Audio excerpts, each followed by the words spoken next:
here again tonight with Dr. Elizabeth Morgan. We're talking about school systems, a subject about which she knows quite a bit. I think you can, safe to say you can speak with authority about that. Some days.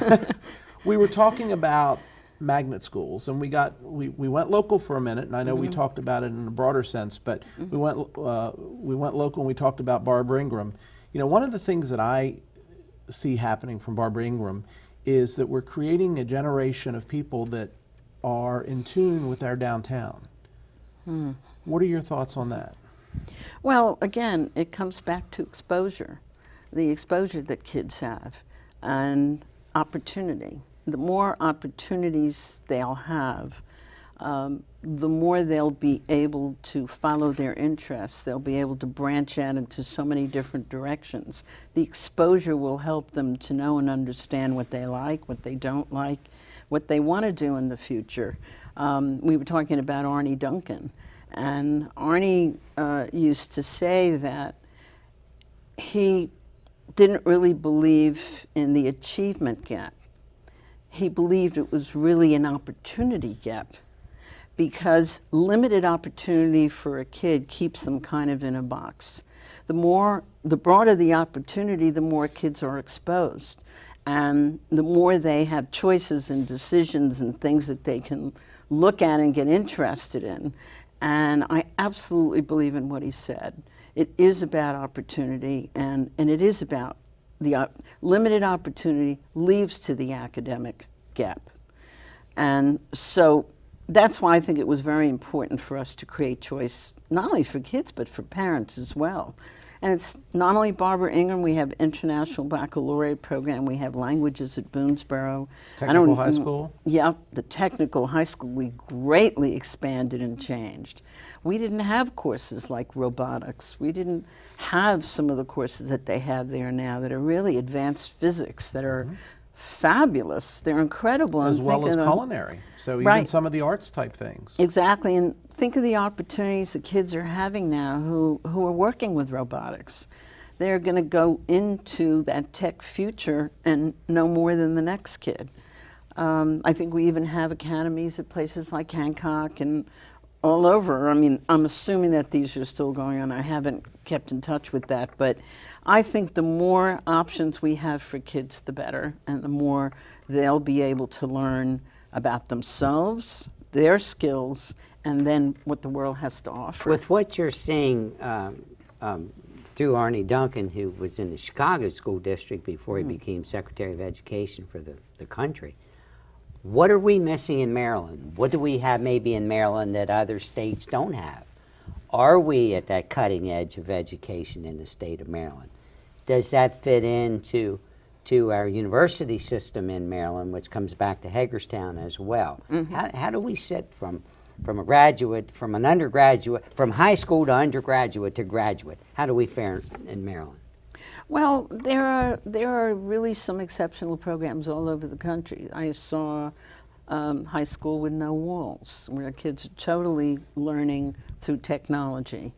And I saw... With no walls? Yeah, high school without walls.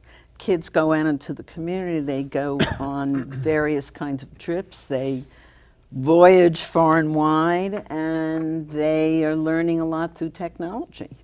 That I saw that in some other parts of the country, and I think there are some programs like that in the state of Maryland. What I saw in some places is a real interest in supporting the student with social services. I saw schools that had full-time psychologists and social workers in the school because that was what was needed by the students. And we come back to the whole issue of how to make our schools safe and how to secure them. The problem is not guns or people getting into the school who want to do harm. The problem is in those students that have mental health issues that haven't been addressed, that were never addressed. And that's a problem, and I think more schools are going to be looking at extended programs that support a student emotionally, not only just academically, but emotionally. Does that mean and school staff, psychologically. change in school staff to It identify could very the well issues? mean that, and I think I've seen some schools where they have extra staff in the area of social services. They have an extra guidance counselor or really morphed into a full-time psychologist. And that's needed in some schools. And we need to be very, very aware of what your student population needs and address those needs through your staffing and various other Do you ways. think that's appropriately addressed throughout the entire country, how to identify problems in any school across the country? Absolutely not. I don't think we're identifying problems that kids manifest early enough, and I don't think that we're addressing them well enough. Absolutely not. We have a lot of kids that really suffer from low self-esteem issues. We have a lot of kids that just have a lot of anger. We have a lot of kids that have very, very difficult family situations. And they're kind of left adrift. There isn't anybody that really is addressing what they're feeling. And I think that's very, very important. The social emotional aspects of a kid's learning is extremely important. How should the school and the services that you talked about be extended, or should they be extended, to the families? Because we know that the families obviously spend a lot more one-on-one time, hopefully, with the children than the school teachers do. Well, school social workers and psychologists and counselors do that now. They reach out to the parents and they try to involve the parents in solving problems that kids are having in school. But what schools can do is very limited, and I think to some extent that's appropriate. Okay. I don't think we can take the place of the social services that exist in the community. But I think that we can address through an enhanced social emotional program for kids, we can address the needs that kids have, in school. And I think a good example was our very, very first health center we put in Western Heights, and might have been around 2006, I believe. We got some grant money and we had some money from the state, from Health and Human Services and various sources. And we put in a health center there because it was really needed for a whole variety of reasons. And by the time we finished the first week of the new health center in the school, there'd been 200 visits to the health center in the first week. In one school. Yeah. I find that startling. Yeah. And because kids also have medical needs that are not being addressed. We can't be doctors and we can't take the place of doctors, but where there is something that can be identified as the school as a health problem, especially if it's interfering with the child's learning, I think we need to be doing that. To look at how convoluted this whole thing is, to listen to what all she says, what she sees, and how you pull it all off. We get into an economic driver, an economic development, said, well, we're not training our kids to do specific tasks. Is it your opinion or not your opinion that a kid should have the basics so the company can bring a kid in to teach them instead of the school system try to teach to the business community, but give the business community the student that can learn? We should do it all. It's not an either or run. We should do it all. And right now the business community, or at least I have to speak for when I was superintendent, I'm sure it's existing now and maybe even greater than when I was here. The business community was very involved, particularly with the tech high school. Business community does become involved, in the building trades and printing and lots of different areas. And they have been and they will continue to be. Perhaps we need to have more formalized programs where people from the business community come in and actually work directly in teaching kids and doing a variety of things that maybe we're not equipped to do in the school system. So how do you answer the question then in the business community? Anywhere in the state of Maryland, unemployment's at 3.8 or 3.9%. We can't find employees, so we're not going out and looking for businesses to come here. And I hear that all the time. What do we do there? How do we answer that? Are people underemployed?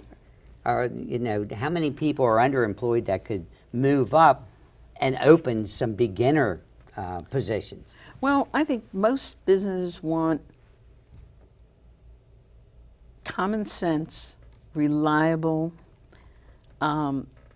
employees who can read and write and speak properly, okay? Soft skills, too. Okay, Yeah, because I think most businesses that I know, and I have a number of friends who own businesses, who've been in businesses, banking, insurance, you name it, they want to train a person to their ways. Right.